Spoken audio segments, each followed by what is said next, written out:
प्रिय मित्रों, अंतिम भोज की उस कोठरी का माहौल आदि गंभीर था। पूरा वातावरण दुख से भरा हुआ था।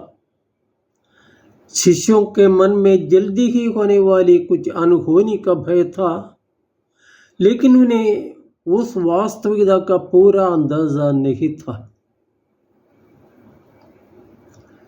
इसलिए भय, शंका, संशय और दुविधा से उनके हृदय भारी थे।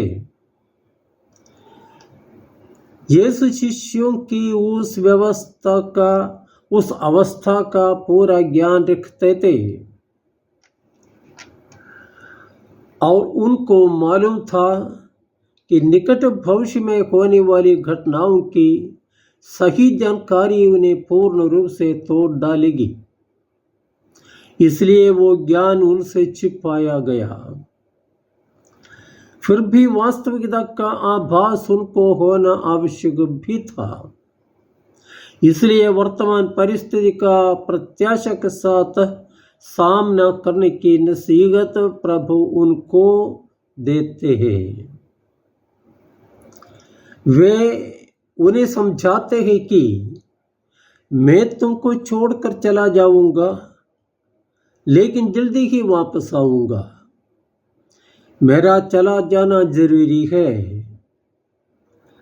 अब तुम्हारा हृदय दुखी है, लेकिन जब मैं लौट आऊंगा तो तुम आनंद मनाओगे।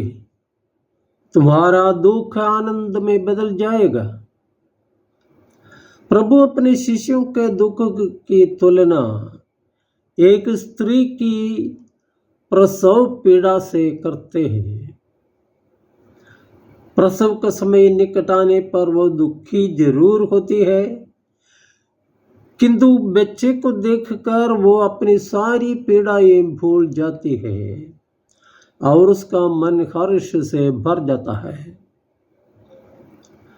प्रभु ने ये शिक्षा देते हैं कि वर्तमान संकटमय परिस्थिति में न फंसे रहे, बल्कि घने अंधकार की उस पार चमकने वाली ज्योति पर अपनी दृष्टि गड़ाए, अर्थात निराशा और दुख की इस घड़ी के बाद आने वाली शांति एवं आनंद की घड़ी का प्रत्याशा के साथ इंतजार करें।